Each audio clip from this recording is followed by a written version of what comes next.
الحمد لله وكفى والصلاة والسلام على من لا نبي بعده وعلى آله وأصحابه الذين أوفوا عهده وعلى من تبعهم بإحسان إلى يوم القيامة. أما بعد فأعوذ بالله من الشيطان الرجيم. بسم الله الرحمن الرحيم.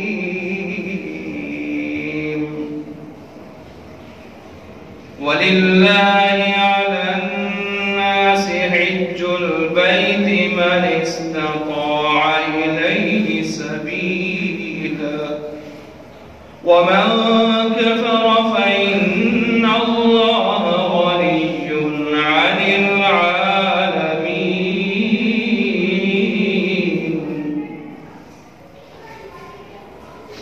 وعن أبي سعيد الخدري رضي الله تعالى عنه قال: خطبنا رسول الله صلى الله تعالى عليه وسلم فقال: إن الله قد فرض عليكم الحج فحجوا، أو كما قال عليه الصلاة والسلام. آمنت بالله صدق الله ومولانا العظيم وصدق رسوله الكريم ونحن على ذلك لمن الشاهدين والشاكرين والحمد لله رب العالمين.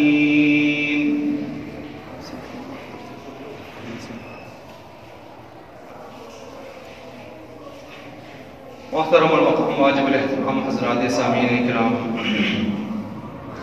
آج کی جمعہ کی اس نشست میں قرآن مجید فرقان حمید سے ایک آیت کریمہ تلاوت کرنے کے بعد ذخیر احادیث میں سے ایک حدیث مبارک پڑھی ہے. اس سے پہلے 2 جمعات کے خطبات میں اسی آیت اور حدیث کے ذیل میں جو موضوع فریضہ حج و عمرہ شروع ہے، اس موضوع سے متعلق اس کے ذیلی عنوانات پر گفتگو کا سلسلہ چل رہا تھا.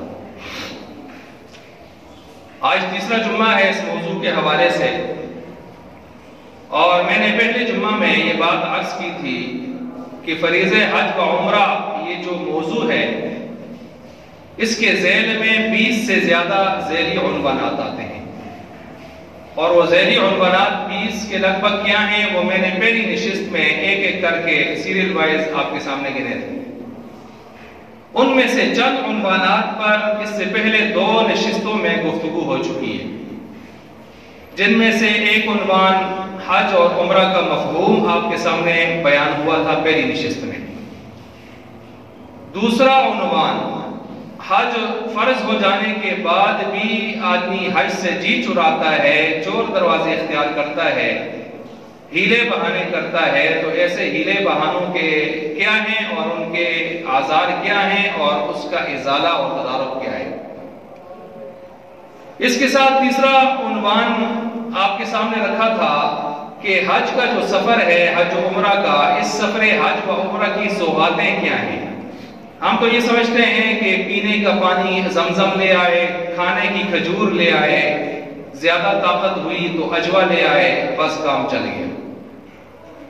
حالانکہ اس کی سوغاتیں صرف یہی نہیں ہیں، یہ تو جسمانی غذائی کھانے پینے کی سوغاتیں ہیں.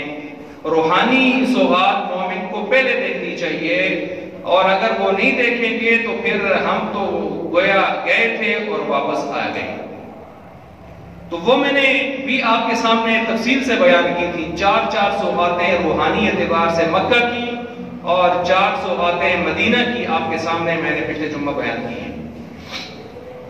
اس کے ساتھ ساتھ پچھلے جمعہ آپ حضرات کے سامنے یہ بھی بیان ہوا کہ حج اور عمرہ کے جو حج مبرور ہے، جو فضائل آئے ہیں قرآن اور حدیث میں، وہ ہر حج کے نہیں ہیں بلکہ حج مبرور کے ہیں۔ حج مبرور، حج مقبول ہوتا کیا ہے کہ جس کے فضائل آئے ہیں، تو اس کی میں نے گزشتہ جمعہ اخیر میں 7 شرطیں، علامتیں آپ کے سامنے رکھی تھی، اور میں نے عرض کیا تھا کہ آئندہ کی نشست میں اللہ نے توفیق دی تو انشاءاللہ آپ کے سامنے اس کی کچھ تفصیلات بھی آ جائیں گی۔ چنانچہ آج کی جو میری گفتگو ہے وہ اس چوتھے یا 5ویں عنوان سے، جو 20 عنوانات ہیں ان میں سے جو عنوان چوتھا یا 5ویں نمبر کا عنوان ہے، اور جس کو میں نے کہا حج مقبول و مبرور کی شرائط، علامات 7، ان پر انشاءاللہ بات کر کے آگے 6واں عنوان آپ کے سامنے رکھا جائے گا۔ حج مبرور کی 7 شرطوں میں سے پہلی شرط عرض کی تھی، پہلے میں شرطوں کو دہرا لیتا ہوں پھر اس پر بات کرتا ہوں۔ پہلی شرط یہ ہے کہ حج اور عمرہ جس مال سے آپ کرنے جا رہے ہیں مال حلال کا ہونا چاہیے۔ دوسری شرط یہ ہے کہ آپ جاتے ہوئے جو اس وقت تک حقوق اللہ اور حقوق العباد میں ڈنڈیاں ماری ہیں، کوتاہیاں کی ہیں، ان کی ادائیگی کا آپ پکا ارادہ کر لیں، عزم مصمم کر لیں۔ کہاں کہاں لوگوں کے ساتھ ناانصافی کی ہے حقوق العباد میں، کہاں کہاں حقوق اللہ میں ڈنڈیاں ماری ہیں، تو اس کا اپنے دل سے یہ ارادہ کر لیں کہ انشاءاللہ ہم ابھی سے اس کا ازالہ شروع کرتے ہیں، اور اللہ نے توفیق دی تو انشاءاللہ موت تک ان کا ازالہ ضرور کریں گے، جلد از جلد، جتنی جلدی ہو سکا۔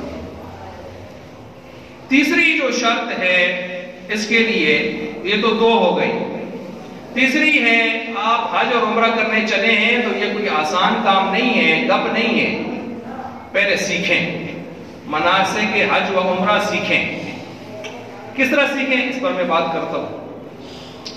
چوتھی اس کے لیے شرط یہ ہے، کیونکہ سیکھنے کے بغیر جائیں گے آپ، دیکھا دیکھی سب کو، یہ کوئی ادھر جا رہے تو آپ پیچھے چلے گئے، ادھر جا رہے تو ادھر چلے گئے، تو یہ کوئی ترتیب نہیں ہے۔ دنیا کا کاروبار کرنے کے لیے ہم کوئی کاروبار شروع کرنا چاہتے ہیں تو پیسہ، پتہ ہے کہ پیسہ لگائیں گے، پتہ نہیں کہ یہ کاروبار ہم کر سکیں گے نہیں کر سکیں گے، چلے گا نہیں چلے گا، کون سی پروڈکٹس رکھیں، چلتی ہیں نہ رکھیں، نہیں چلتی، ایکسپائر ہو جائیں گی، خام ہوا پکڑے جائیں گے، خراب ہو جائیں گے۔ یہ ساری چیزیں چونکہ دنیا کا نفع نقصان، اس کی حیثیت ہمارے سامنے ہے، تو ہم کاروبار شروع کرنے سے پہلے 10 15 آدمیوں سے مشورے کرتے ہیں، خوب سیکھتے ہیں، خوب اتار چڑھاؤ ساری چیزیں سیکھ کے شرح صدر ہو جاتے ہیں، تو پھر ہم کہتے ہیں چلو اب کاروبار کرتے ہیں۔ لیکن حج اور عمرے کے بارے میں حضرت نے ایک لفظ نہیں پڑھا، نہیں سنا، اور جب کہا جاتا ہے کچھ سیکھیں تو حضرت کہتے ہیں جب جدھر لوگ جا رہے ہوں گے میں بھی جاؤں گا، جو لوگ کر رہے ہوں گے میں بھی کروں گا۔ تو بتائیں اس کے سامنے دین اور دنیا کیا حیثیت رکھتی ہے؟ دنیا کی تو اتنی حیثیت ہے 15 لوگوں سے مشورے کرے، اور دین کی اتنی حیثیت بھی نہیں ہے کہ 2-3 آدمیوں سے بیٹھ کے سیکھ لیں کہ حضرت عمرہ کرنے جا رہا ہوں، حج کرنے جا رہا ہوں، ایسے بھی۔ تو کچھ لوگوں کو اللہ نے بڑا ذوق دیا ہوتا ہے، وہ سیکھتے ہیں اور خوب سیکھتے ہیں۔ ہمارے یہاں جاوید احمد صاحب اٹوار سے جو تعلق کرتے ہیں، وہ جب عمرے پہ جا رہے تھے تو ظاہر بات ہے غریب آدمی جب تھوڑا تھوڑا کر کے جمع کرتا ہے نا، تو پھر اس کو قدر بھی ہوتی ہے کہ میں اتنا کچھ لگا کے جا رہا ہوں، اور ویسے بھی اس کی ذہنی تربیت بھی بڑی عجیب ہوتی ہے، تو اس وجہ سے اس کی کوشش ہوتی ہے۔ تو وہ جانے سے بھی 1.5 پہلے میرے پاس آئے کہ میں نے انشاءاللہ جانا ہے، آپ مجھے کوئی ترتیب بتا دیں، میں روزانہ کی بنیاد پر آپ سے کچھ سیکھا کروں۔ کیا کہا؟ روزانہ کی بنیاد پر سیکھا کروں۔ میں نے کہا ٹھیک ہے۔ میں نے کہا آپ فلاں کتاب، فلاں ویڈیوز، فلاں چیزیں، اور جو آپ کی ورکشاپس ہوں گی جگہ جگہ ڈب میں، مدی مسجد میں، آپ اٹینڈ کریں اور سمجھنے کی کوشش کریں۔ آپ 1 ہفتہ کو اس میں لگے رہیں، جہاں جو آپ کو سمجھ آئے گا اس میں جو سوالات بنیں گے، جو نئی چیزیں ذہن میں آئیں گی، آپ نوٹ کرتے رہیں۔ 1 ہفتہ 1.5 2 انہوں نے اس ترتیب سے گزارا، اس کے بعد میرے پاس آ گئے روزانہ کی بنیاد پر، مغرب کے بعد صرف 5-10 منٹ ان کے سوالات ہوتے ہیں، میں جواب دے دیتا، وہ اپنے پاس نوٹ کر لیتے۔ انہوں نے باقاعدہ اس کام کے لیے کاپی رکھی ہوئی۔ جو قدر والے لوگ ہوتے ہیں نا وہ اس طرح ہوتے ہیں، اور جڑے تو اب آگے چلنے بس یہ آتے آئے وہ تھوڑی گل سمجھا سکتا ہوں آج تو سب ضرور آسان تا پتہ لگتے اتوں کو سب پہنچ دو موڑ کے آنے پوچھو تو کب پتہ نہیں ہوتے، تو اس طرح نہیں ہے بھائی، گپ شپ نہیں ہے. اگر کوئی گپ شپ سمجھتا ہے میرے سامنے بٹھائے اس کو 10 منٹ کے بعد چیک کرے گا. کس طرح گپ شپ سمجھتے ہیں؟ اتنا آسان کام نہیں ہے. گئے اور چکر لگائے اور مڑ کے آ گئے. جگہ جگہ کوتاہی کر لی، یہاں غلطی کی، وہاں ڈنڈی ماری، یہاں غلطی کی، وہاں کوتاہی کی، یہاں دم لازم ہوا، وہاں بم پڑا. یہ تو مسائل بنتے ہیں وہاں پر، اچھے خاصے لوگوں پر بنتے ہیں. تو بہرحال ایسے بھی ہوتا ہے، کچھ اللہ والے یوں بھی اہتمام کرتے ہیں اور جاتے ہوئے انہوں نے اچھا خاصا سیکھ لیا ماشاءاللہ. بعض اوقات میں ہوتا ہے، قدردان ہوتا ہے. اچھا جی، اور اسی طرح ایک تو یہ ترتیب ہو گئی. اس کے ساتھ ساتھ یہ میں نے 3 شرطیں یا 3 علامتیں حج مبرور کی آپ کے سامنے رکھی ہیں. چوتھی ہے، قرآن نے کہا ہے کہ بے حیائی کا کوئی کام نہیں کرے گا. فلا رفث، بے حیائی کا کوئی کام، دل، دماغ، آنکھیں، ہاتھ، پورا وجود گناہ، بے حیائی کی طرف نہیں جائے گا. یہ کیوں کہا؟ میں آگے بیان اس کی وجہ بتاتا ہوں کیوں کہا قرآن نے. وہاں کون جا کے بدبخت بے حیائی کا سوچے کبھی، لیکن کہا کیوں ہے قرآن نے، بتاتا ہوں. اسی طرح جو ہے ولا فسوقہ کا مطلب یہ ہے کہ اللہ کے جو عبادات ہیں، حقوق اللہ ہیں، ان میں ڈنڈی نہ مارے. اور وہ کیسے ڈنڈی مارے گا وہ میں بتاتا ہوں ابھی. ولا جدال، جھگڑا مت کرے. جھگڑا کس سے کرتا ہے؟ انسانوں سے. تو اس سے مراد ہے بندوں کے حقوق وہاں پر ضائع نہ کرے، بندوں کے ساتھ ٹانگ نہ اڑائے، بندوں کے ساتھ نہ لڑے، حقوق العباد میں کوتاہی نہ کرے. خلاصہ یہ ہے. کتنی شرطیں ہو گئی؟ 6 علامتیں، شرطیں. اور 7ویں آ گئی کہ جب یہ واپس آئے حضرت تو پہلے اور بعد کی زندگی میں واضح تبدیلی نظر آئی. واضح تبدیلی. پہلے نماز کبھی پڑھتا نہ پڑھتا، اب تو نماز چھوڑتا نہیں ہے، تکبیر اولیٰ نہیں چھوڑتی اس سے. پہلے سر پہ ٹوپی کبھی ہوتی کبھی نہیں ہوتی، اب ٹوپی سر پہ ہے. پہلے ظاہر اس کا اسلام کے مطابق نظر نہیں آتا تھا، اب ماشاءاللہ اسلام کے مطابق ظاہر بنا ہوا ہے. اور عام طور پر حاجی صاحب بھی ہم اسے ہی کہتے ہیں جو حج کے بعد آ کے اپنا نقشہ ذرا اچھا دکھائے تو کہتے ہیں حاجی صاحب. جو آ کے وہی چنڈ منڈ ہو جائے تو اس کو پھر کون حاجی صاحب کہتے ہیں؟ اس کو حاجی صاحب کہتے ہوئے شرم آتی ہے کہنے والوں کو بھی. تو اس لیے واپس آ کے اس کی زندگی میں تبدیلی خوب واضح نظر آئے، ٹھیک ٹھاک نظر آئے، حلال حرام کی تمیز کرے اور باقی جو فرائض اور واجبات ہیں ان کو پورا کرے اور لوگ کہیں واقعی حج کے بعد اس کی زندگی میں انقلاب ہے. تو یہ کتنی شرطیں ہو گئیں؟ 7. اب میں ان پر تھوڑی بات کر کے اگلے عنوان کی طرف جانا چاہتا ہوں. پہلا جو میں نے رکھا تھا، پہلی شرط، پہلی علامت، مال حلال کا ہونا چاہیے.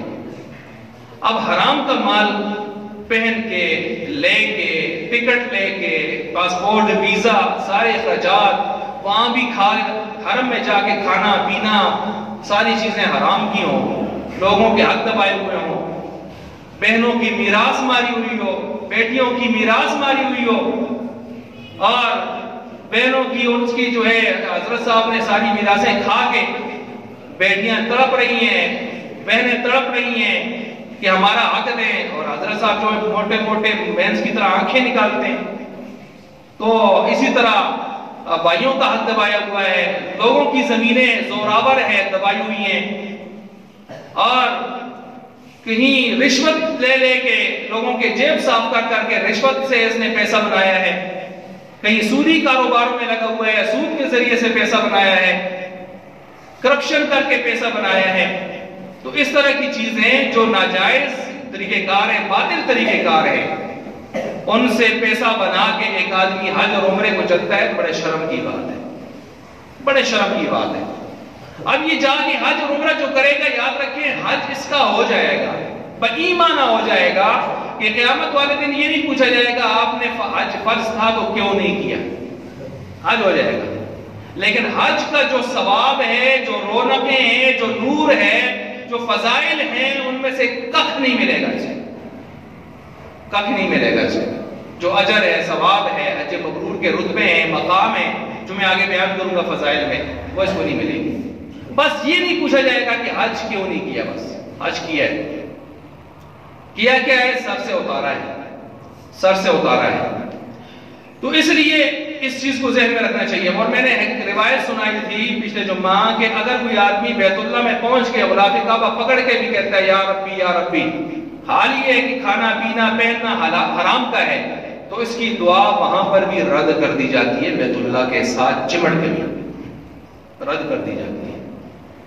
تو اس لیے پہلی چیز یہ ہو گئی کہ انسان اپنا کھانا پینا جو پیسہ اس کے لیے رکھ رہا ہے کر رہا ہے وہ حلال کا ہونا چاہیے. ویسے بھی مومن کو حلال ان چیزوں کا خوگر ہونا چاہیے، حرام سے بچنا چاہیے. لیکن حرام لوگوں کے ساتھ ظلم زیادتیاں کر کے یہ غلط بات ہے. اور یہ میں اس لیے کہتا ہوں، ایک حضرت میرے پاس آیا آج سے تقریباً 7-8 سال پہلے کی بات ہے، اور کہنے لگے جی میرا بھائی آیا ہے عمرے پہ، عمرہ کر رہا ہے، ابھی پھر عمرے میں جا رہا ہے، وتھ فیملی جا رہا ہے، آیا ہے ملنے کے لیے. میں نے کہا وہ جو مکان ہے ابا چھوڑ کے گیا ہے اس میں میرا بھی حصہ ہے، میں بھی اس کا سگا بیٹا ہوں یار تیری طرح، جیسے تو بیٹا ہے. تو میرا ایسا ہے میں یہاں پر لوگوں کے مکانوں میں کرائے پر گزارا کرتا ہوں، میری اتنی حیثیت نہیں ہے. تو آگے سے میرا گریبان پکڑ لیا. کس نے؟ جانے والے حاجی صاحب عمرہ کرنے میں جا رہے ہیں. تو کہتے ہیں جی آپ مجھے بتائیں میں کیا کروں، عمرے میں جا رہے ہیں، میرا مکان کا ایسا نہیں دیتا، زوراور ہے، ذرا پیسے والا ہے، میں ذرا کمزور ہوں، مجھ سے بڑا بھی ہے. تو اس طرح کے ظلم زیادتی کر کے عمرے پہ عمرہ اور حج کرنے جا رہا ہے تو سوچنا چاہیے، احتیاط کرنی چاہیے. پہلے لوگوں کی چیزیں دیکھیں.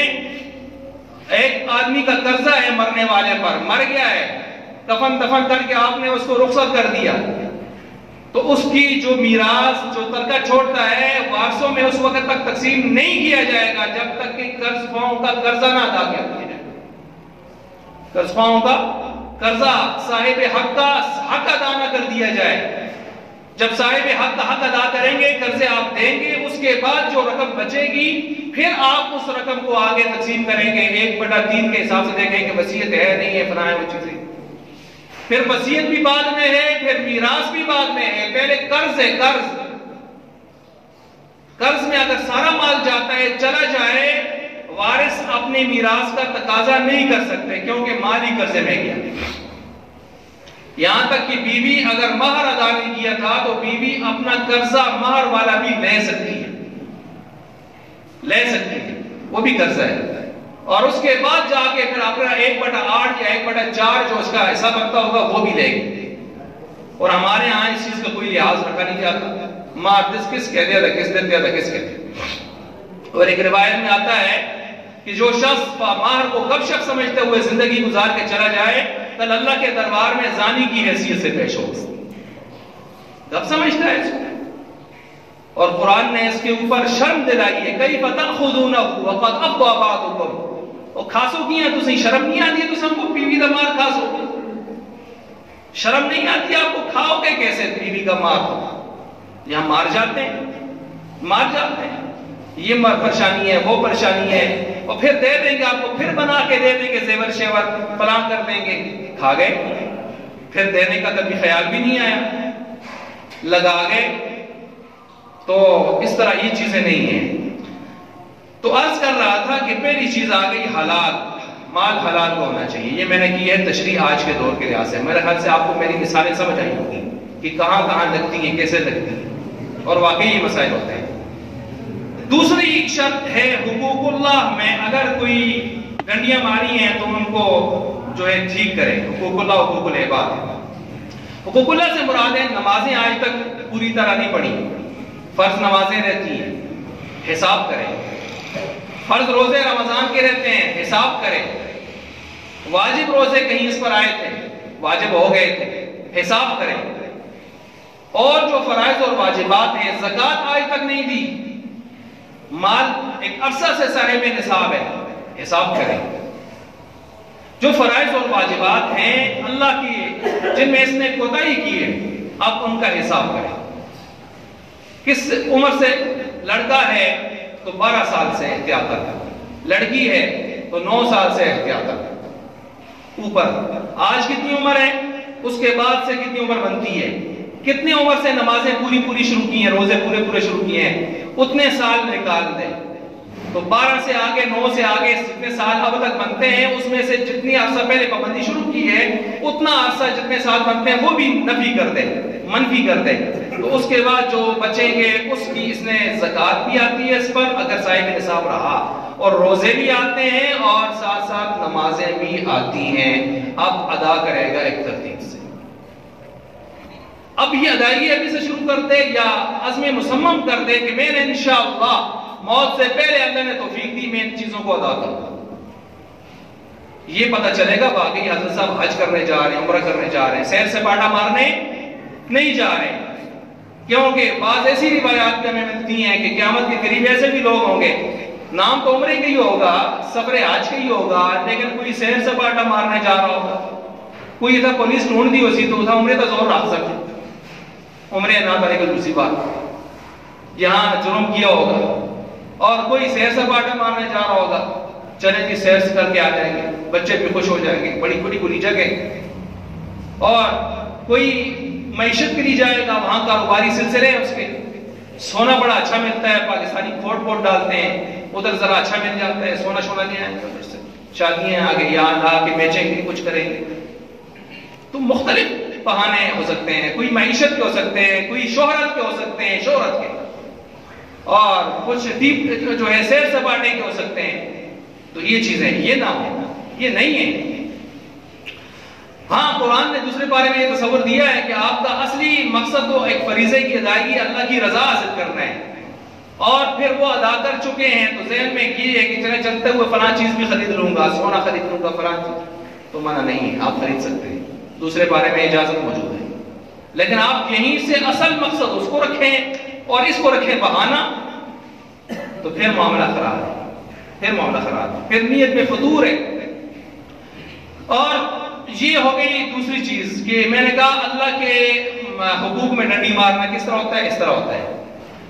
بندوں کے حقوق میں ڈنڈی مارنا وہ میں بیان کر چکا پہلے, اس میں آ گئی مال حرام کے زمرے میں آ گئی کہ دوسروں کی زمینیں دبا کے, دوسروں کا حق دبا کے, دوسروں کے پیسے ناجائز طریقے سے حاصل کر کے, رشوت سے, سود سے, چوری سے, ڈاکے سے, کرپشن سے, کسی بھی طریقے سے اگر کوئی آدمی جمع کرتا ہے اور یہ لے کے جاتا ہے تو ظاہر بات ہے یہ حقوق اللہ.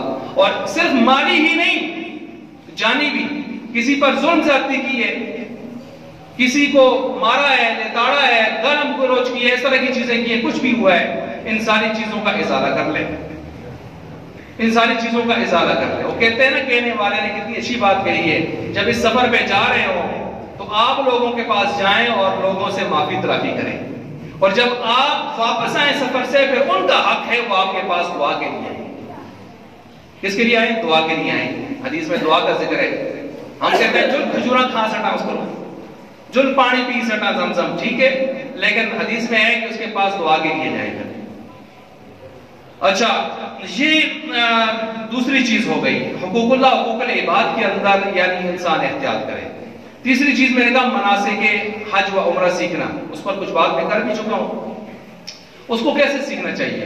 جب ایک انسان یہ سمجھے کہ اس مرتبہ میرا جانے کا ارادہ ہے اور انشاءاللہ وجود مل جائے گا میرے ارادے کا, تو چاہے 3 مہینے ہیں, 4 مہینے ہیں کہ 6 مہینے ہیں, یہ نہ کہے اتنے مہینے ہیں, ابھی سے بسم اللہ کر لیں, تاکہ اللہ کو دکھائے نا کہ اللہ میں تیرے گھر کا کس قدر مشتاق ہوں, میں حج اور عمرہ کا کس قدر اشتیاق رکھتا ہوں, شوق رکھتا ہوں. شوق دکھائے گا, سیکھے اس کو.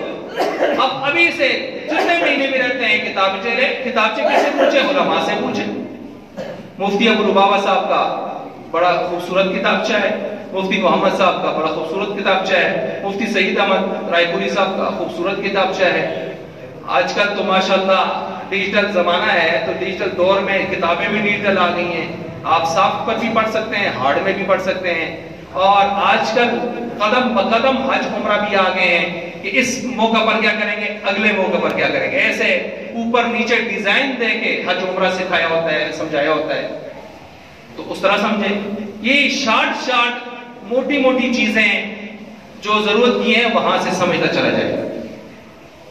1-2 ہفتے مہینہ پڑے گا تو اس کو خود انشاءاللہ بہت سارا شکر ہو جائے گا. پھر اس کے ساتھ قریبی کوئی عالم ہے, 5-10 منٹ ان سے کوئی چیز کلیئر کروا دیں. پھر جہاں ورکشاپس ہوتی ہیں, سکھایا جاتا ہے, وہاں پہنچے.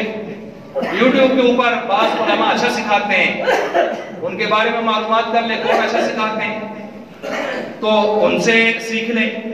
وہ بتاتے ہیں حج سیکھ لے، عمرہ سیکھ لے، یہ چیزیں سیکھتا چلا جائے. اور پھر جو اس میں آخر میں جا کے جب مہینہ ڈیڑھ رہتا ہو تو قریبی عالم سے وہ جو میں نے پہلے ترتیب بتائی تھی، ایک کاپی رکھ کے اب تک ماشاءاللہ اس نے 30-40% سمجھ لیا ہوگا اگر یہ سارا کچھ اس نے کیا ہے تو. اور پھر اب کاپی رکھ لے باقاعدہ. اب یہ بالکل ابتدا سے نہیں ہے، یہ 30-40% تک پہنچا ہوا ہے. اب یہ کسی عالم سے باقاعدہ حج عمرہ، حج کے 5 دن سمجھ لے، 5 دنوں میں کیا کرنا ہے، اور عمرے کا 2-3 گھنٹے کا جو عمرہ ہوتا ہے 4 گھنٹے کا، اس میں کیا کرنا ہے یہ سمجھ لے. اور پھر جب اتنی چیزیں سمجھ لے گا، یہ بہت کافی ساری چیزیں، یعنی 50-60% کلیئر ہو جائے گا. ابھی بھی 100% میں نہیں پہنچا ہے. پھر اس کے بعد یہ معلوم کر لے کہ حج کے فرائض کیا ہیں، واجبات کیا ہیں، کیونکہ فرائض اور واجبات میں آگے پیچھے ہونے سے آپ کا مسئلہ بنے گا.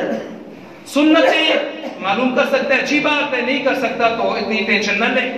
معلوم کر سکتا ہے، وقت ہے تو کرنی چاہیے سنتیں، مستحبات وغیرہ وغیرہ. لیکن فرائض اور واجبات، فرائض 3 ہی ہیں، واجبات زیادہ سے زیادہ 7 ہیں، 6 اور 7، 7واں ترتیب کو ہم لے لیتے ہیں. تو یہ چیزیں سیکھ لیں، کیونکہ اگر فرض آگے پیچھے کیا تو حج خراب ہو جائے گا، واجب آگے پیچھے کیا تو دم آئے گا، اور دم آج کل 60-70 ہزار کا دم ہے بکروٹا، تو مسائل بنیں گے. تو اس لیے ان چیزوں کو سیکھیں، اور کون سے کام ہیں جن سے دم آتا ہے ان کاموں کو سیکھ لیں. یہ موٹی موٹی چیزیں سیکھ لیں. ہم لگے ہوتے ہیں جی اتھکڑی دعا پڑھا تو اتھکڑی دعا پڑھا. او بھائی دوائیاں نے چکر میں نہ بہے، ادھر سیکھ. فرائض سیکھ، واجبات سیکھ، کن چیزوں سے دم آتا ہے وہ سیکھ، کن سے بدنا آتا ہے وہ سیکھ، کن سے صدقہ لازم آتا ہے وہ سیکھ. اس طرح کی چیزیں سیکھ. 5 دن حج کے، 6 دن حج کے، چھٹا بھی ہو سکتا ہے، یہ کس طرح گزاریں گے 8 ذی الحجہ سے 12-13 ذی الحجہ تک، اس میں کیا کچھ کرنا ہے یہ سیکھ. نقشے بنا کے سیکھ. عمرہ کیسے کرنا ہے یہ سیکھ. یہ چیزیں ہیں سیکھنے کی. ہم لگ جاتے ہیں زیارتیں کڑی کڑی ہیں، دعائیاں کڑی کڑی ہیں. وہ جو سنت یا مستحبات کے درجے ہوتے ہیں ان میں ہم چلے جاتے ہیں اور فرائض اور واجبات کو اللہ کے حوالے کرتے ہیں. یہ بھی ہماری بڑی کوتاہی ہے، اس میں بھی خیال کرنا چاہیے. اچھا جی، اس کے ساتھ ساتھ یہ سیکھنے کی چیز ہے. وہ کہتے ہیں نا، ہمارے استاذ ہیں مولانا عبدالقدوس صاحب دامت برکاتہم العالیہ عائشۃ الاسلام کے محتمم، میں نے 7 سال ان سے پڑھا. وہ فرماتے ہیں پہلی مرتبہ جب آدمی جاتا ہے نا بغیر سیکھے تو دیکھنے کے لیے جاتا ہے کیا ہو رہا ہے. دوسری مرتبہ جاتا ہے نا تو پہلی مرتبہ دیکھا ہوتا ہے تو اب سیکھنے کے لیے جاتا ہے کہ ہاں پچھلی باری میں دیکھا سے کہیں نہیں کر دیا سکو، پھر سیکھتے ہیں. اور تیسری مرتبہ جب جاتا ہے تو کچھ کرنے جاتے ہیں، کچھ کرنے جاتے ہیں. کب نہیں ہے، صحیح بات ہے، کب نہیں ہے تو کرنے جاتا ہے، کچھ کرنے جاتا ہے. اس لیے اس کو سیکھنا چاہیے اور سیکھ کے جانا چاہیے. وہ ایک حضرت نے پوری کتاب اس پر لکھ دی. بعض اللہ علی قاری رحمۃ اللہ علیہ کے بارے میں کہتے ہیں، لیکن میں نہیں کہتا ان کی طرف بڑی شخصیت تھی. تو ایک بڑے حضرت انہوں نے کتاب لکھ دی اس کے اوپر، اور جا کے صفا مروہ کی سعی یا طواف الٹا شروع کر دیا ہے. تو کسی نے پوچھا، پکڑ کے کہا حضرت کدھر سے آپ، کہیں فلاں کی کتاب پڑھ کے آ جاتے ہیں، فلاں ملک سے آئے ہیں. تو اس نے کہا وہ میں نہیں لکھی ہے. تو کبھی کبھی ایسے بھی ہو جاتا ہے، اس لیے بارہ سیکھنا چاہیے، سیکھ کے جانا چاہیے. تو یہ تیسری نشانی میں نے بیان کی حج مبرور کی سیکھ کے جانا. اور چوتھی اس کی نشانی اور 5ویں اور 6ٹھی خود قرآن نے بیان کی ہے، فلا رفث ولا فسوق ولا جدال فی الحج. فلا رفث، بے حیائی کا کوئی کام نہ کرے. یہ چوتھی شرط آ گئی ہے حج مبرور کی. جو چاہتا ہے میرا حج قبول بھی ہو، مجھے فضائل ملیں، تو اس کی یہ شرطیں اس کو پوری کرنی ہوں گی.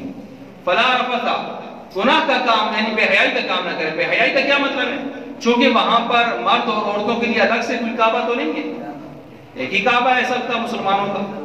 اب وہاں مرد بھی ہیں، عورتیں بھی ہیں. مدینہ میں پھر تھوڑی بہت احتیاط ہے، الگ ہیں.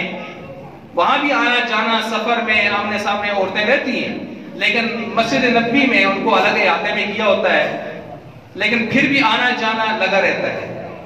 لیکن بیت اللہ میں تو مسئلہ ہی کوئی نہیں ہے. وہاں تو عورتیں مرد بالکل مکس سب جا رہے ہوتے ہیں. اور نیچے مطاف میں تو کبھی کبھی عجیب و غریب قسم کے حالات ہوتے ہیں، یعنی جیسے وہ آدمی گتھم گتھا ہوتا ہے، بالکل پیک کو پریس ہو جاتا ہے تو ایک عجیب سی کیفیت بنی ہوتی ہے. تو ہم یہاں کی عورتیں تو احتیاط کرتی ہیں، پاکستان کی عورتیں، لیکن بعض ممالک کی عورتیں مرد بڑی بے احتیاطی کرتے ہیں اس حوالے سے. تو اس بے احتیاطی کی وجہ سے ایک عجیب سی کیفیات وہاں پر بنی رہتی ہے، عجیب سی کیفیات. اور بعض نیچے مطاف میں طواف کرنے کے شوق میں بے اعتدالی کرتے ہیں. اب دیکھیں عورت اگر اوپر سارے دن میں ایک طواف کرے نا وہ بہتر ہے، نیچے اتر کے مطاف میں مردوں میں گتھم گتھا ہو کے 4 طواف بھی کرے نا نہیں بہتر، کیونکہ اس نے اللہ کی حدوں کو پامال کیا. ایسی جگہ میں جا کے حیا کرنا چاہیے، زیادہ حیا کرنا چاہیے. اس لیے زیادہ طوافوں کی عورت نہ سوچے کہ یہاں مرد اتنے طواف کرتے ہیں تو میرے طواف گھٹ جاتے ہیں. نہیں، تجھے ایک طواف میں ہو سکتا ہے وہ ثواب ملے جو اس کے 10 طوافوں میں بھی نہ ہو. تیری نیت، تیرا جذبہ اللہ نہیں جانتا. مرد مسجد میں آ کے نماز پڑھتا ہے، 27 نمازوں کا ثواب پاتا ہے. تجھے اللہ کے نبی نے خبر دی ہے، تو گھر میں چھپ کے کمرے میں نماز پڑھتی ہے، تجھے 5 27 نمازوں کا ثواب. اس لیے یہ تو نہیں ہے نا کہ یہ کرے گا تو وہ ملے گا. نہیں، آپ کا جذبہ ہے احتیاط، جو چیزیں آپ کے خلاف اس پر ملے گا. تو یہاں اس بے احتیاطی میں کہ بھائی زیادہ ہمارے طواف ہو جائیں تو پھر وہ بے احتیاطی کرتی ہے، یہ نہیں ہونا چاہیے. خاص کر حجر اسود کو چومنا یہ کوئی فرض واجب نہیں ہے، سنت ہے. تو اگر اللہ توفیق دے دے آدمی احتیاط کے ساتھ جا کے اذیت دیے بغیر وہاں پہنچ سکتے ہیں تو اچھی بات ہے. لیکن اذیت دے کے، لوگوں کو دھکے دے کے اور گتھم گتھا ہو کے، خاص کر عورتیں، باہر کی جو عورتیں ہوتی ہیں یا بنگال کی ہوتی ہیں، تو یہ ایک عجیب سی کیفیت. جب وہاں پر وہ بالکل پیک اور پریس ہو جاتی ہیں، وہ برداشت تو نہیں کر سکتی. مرد تو برداشت کرتا ہے، ان کی چیخیں پھر پورے مطاف میں لوگ سنتے ہیں، ان کی چیخ و پکار وہاں سنی جاتی ہے. ایک عجیب سی کیفیت بنائی ہوتی ہے. اس لیے قرآن نے کہا فلا رفث، بے حیائی کا کوئی کام نہیں کرنا. کیا مطلب؟ ایسے حالات پیش آ رہے ہیں کہ بے احتیاطی کرنے والے بے احتیاطی کریں گے، تیری آنکھیں بھی نہ بہکے، تیرا دل بھی نہ بہکے، تیرے قدم بھی نہ بہکے. تیرے دل اور دماغ میں، نظر، ظاہر اور باطن میں بے حیائی کا عنصر نہیں آنا چاہیے. بے حیائی کا عنصر نہیں آنا، اور نہیں آتا. وہاں پر کیسے کیسے لوگ وہاں جاتے ہیں، ہر آدمی محسوس کرتا ہے. اس حرم کی سرزمین پر آدمی قدم رکھتا ہے، بیت اللہ میں داخل ہوتا ہے، اپنے آپ سے بیگانہ ہو جاتا ہے، اپنے آپ سے بیگانہ ہو جاتا ہے. اور اگر کوئی آدمی صحیح ذوق والا ہو، میں سمجھتا ہوں 30 دن 40 دن بھی وہاں رہے، نہ کسی کا خیال تک پاس سے نہیں گزرتا کہ میرا بھی کوئی تھا دنیا میں، خیال تک نہیں گزرتا. وہ جگہ ہی ایسی ہے. لیکن قرآن نے کہا فلا رفث، احتیاط تم نے کرنی ہے. یہی احتیاط وہاں بھی فلا رفث. جب 4 بھائیوں کی شادی ہو گئی، طاقت نہیں ہے کہ علیحدہ سے مکان بنائے، ایک ہی مکان میں الگ الگ کمروں میں رہتے ہیں اور گیٹ بھی ایک ہی ہے. طاقت نہیں ہے کہ علیحدہ سے کوئی پارٹیشن کر سکیں یا علیحدہ سے کوئی سیٹ اپ بنا سکیں. تو اسلام ظاہر بات ہے، لا یکلف اللہ نفسا الا وسعها، طاقت سے زیادہ اسلام اس کو آزماتا نہیں ہے. اب اس کو یہ کہا ہے کہ دو چیزوں کی احتیاط کر، آنکھ اور دل. آنکھ اور دل کی احتیاط کر اور اللہ سے مانگ، کوشش کر کہ الگ سے تیرا سیٹ اپ قائم ہو جائے. اور تیرا اپنا پردہ بھی تو متاثر ہو رہا ہے، تیری اپنی عزت بھی تو متاثر ہو رہی ہے، تیرا اپنا لباس بھی تو متاثر ہو رہا ہے نا. ہن لباس لکم وانتم لباس لہن، میاں بیوی ایک دوسرے کا لباس ہے. تو اس کی حفاظت کر، دوسروں کی بھی حفاظت ہو جائے گا. تو یہ وہاں پھر جب ایسی صورتیں ہوتی ہیں، مثلا ایک آدمی ایسے دفتر میں کام کرتا ہے، لڑکیاں بھی ہیں، وہاں پڑھاتا ہے، یہاں لڑکیاں بھی ہیں. نظام کا مقابلہ تو ہم نہیں کر سکتے نا، فرد واحد اٹھ کے نہیں کر سکتا. تو وہاں پر کیا ہے؟ اب کوئی ہم اس کو کہیں جی تو وہاں جاتا ہے، نوکری کرتا ہے، تو وہاں پڑھاتا ہے، تو وہاں پڑھتا ہے.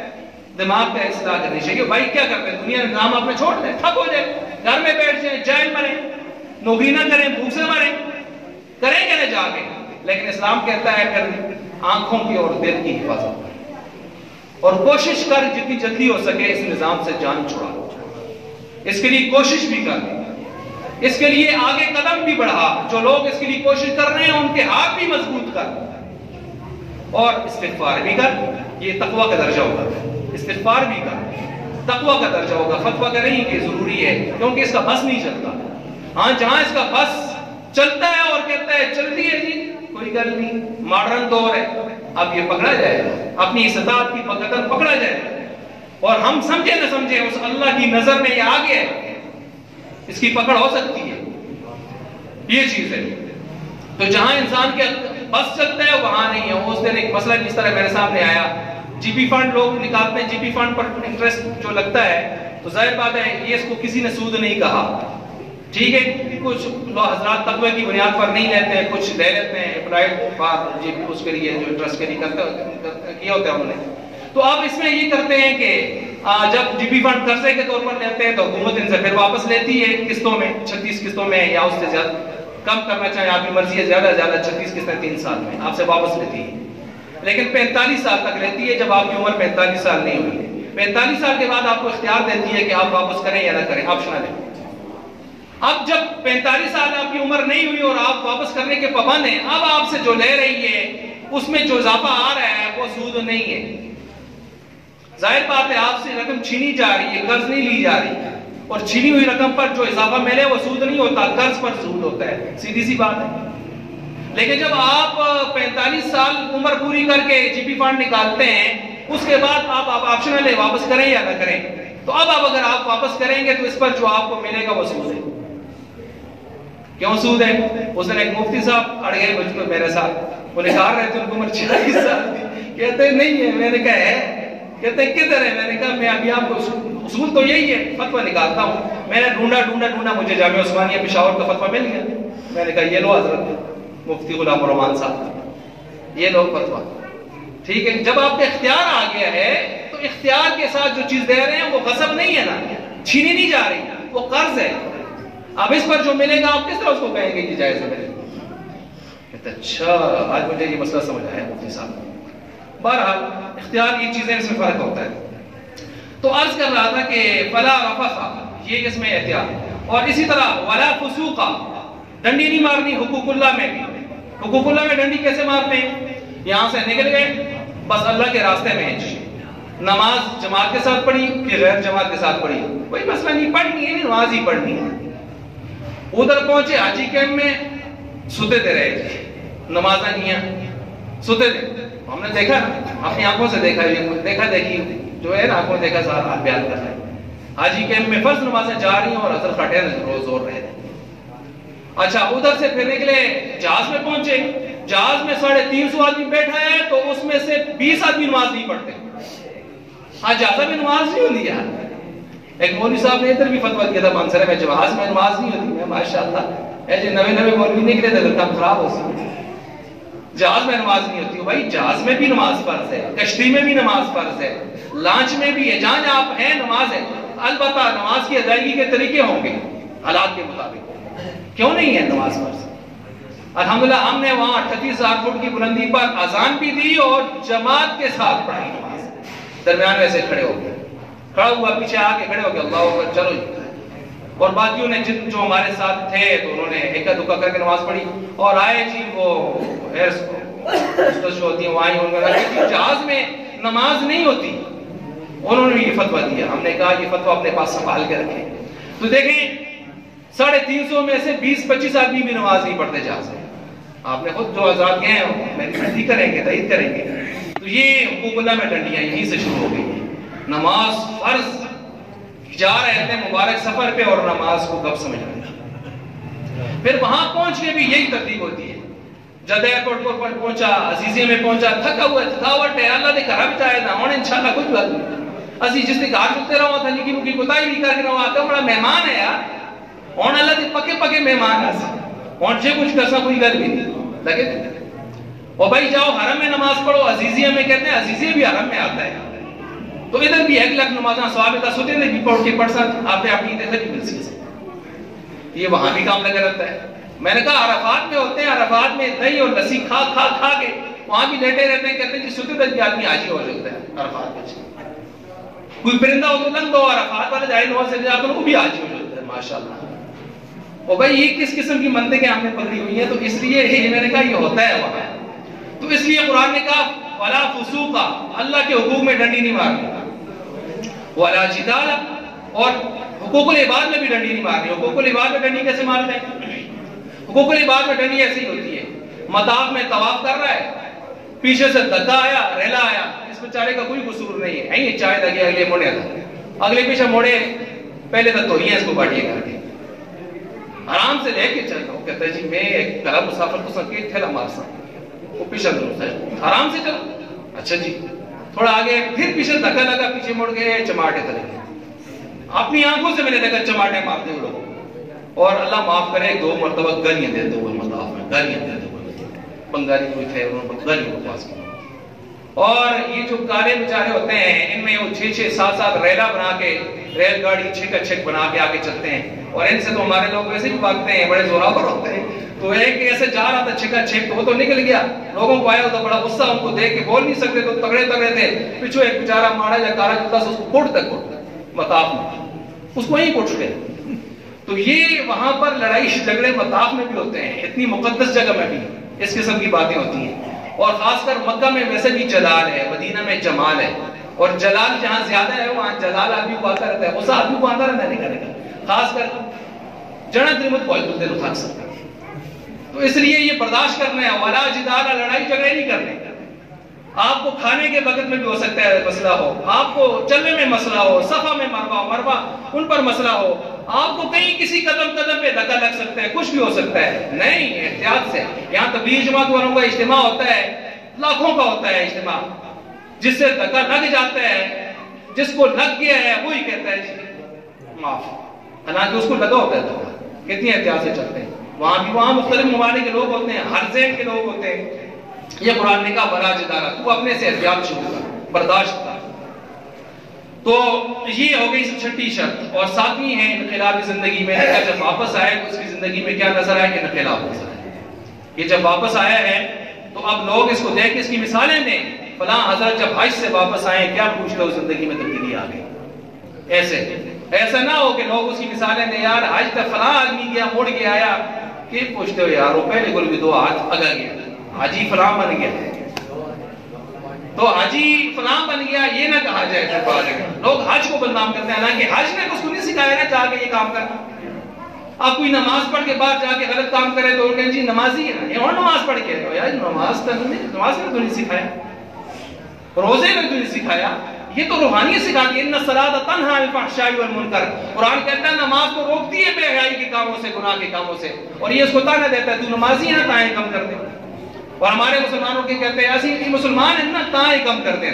وہ دیکھو گورے اکٹھے ہو جائیں, جتنے بڑے بڑے ڈونر کیوں نہ ہو, جتنے بڑے بڑے انسانیت کے ہمدرد کیوں نہ ہو, سب کچھ مل جائیں. ایک بالکل راہ گم کردہ مسلمان, شرابی کبابی زانی بدبخت پرلے درجے کا, اس کو نہیں پہنچ سکتے بھائی. اس نے ایک نہ ایک دن اللہ کے فضل سے جنت میں جانا ہے. وہ ہمیشہ کے لیے جہنم میں رہیں گے, ہمیشہ کے لیے جہنم میں رہیں گے. اس لیے مسلمان کے ساتھ موازنہ نہ کیجئے کفار کا اور فلاں کا فلاں کا. اس کو اللہ نے جو کلمے کی دولت ایک ذرہ ایمان رائی کے دانے کے برابر کی دی ہے نا, یہ کیا پوچھتے ہیں. قرآن کہتا ہے ربما یود الذین کفروا لو کانوا مسلمین. کل قیامت کا دن ہوگا کہ بڑے بڑے کافر ساری دنیا پر بادشاہت کرنے والے بخت نصر جیسے, نمرود جیسے کیا اٹھیں گے, وہ سکندر اعظم جتنے مقدونی شنی جو کیا اٹھیں گے, کاش کہ دنیا میں ہمیں کچھ نہ ملتا, ایمان کی دولت مل جاتی. کچھ نہ ملتا, ایمان کی دولت مل جاتی. اس لیے اللہ تعالی ہمیں اسلام کی اسلامی تعلیمات کی شاعرانہ کی قدر نصیب فرما دے.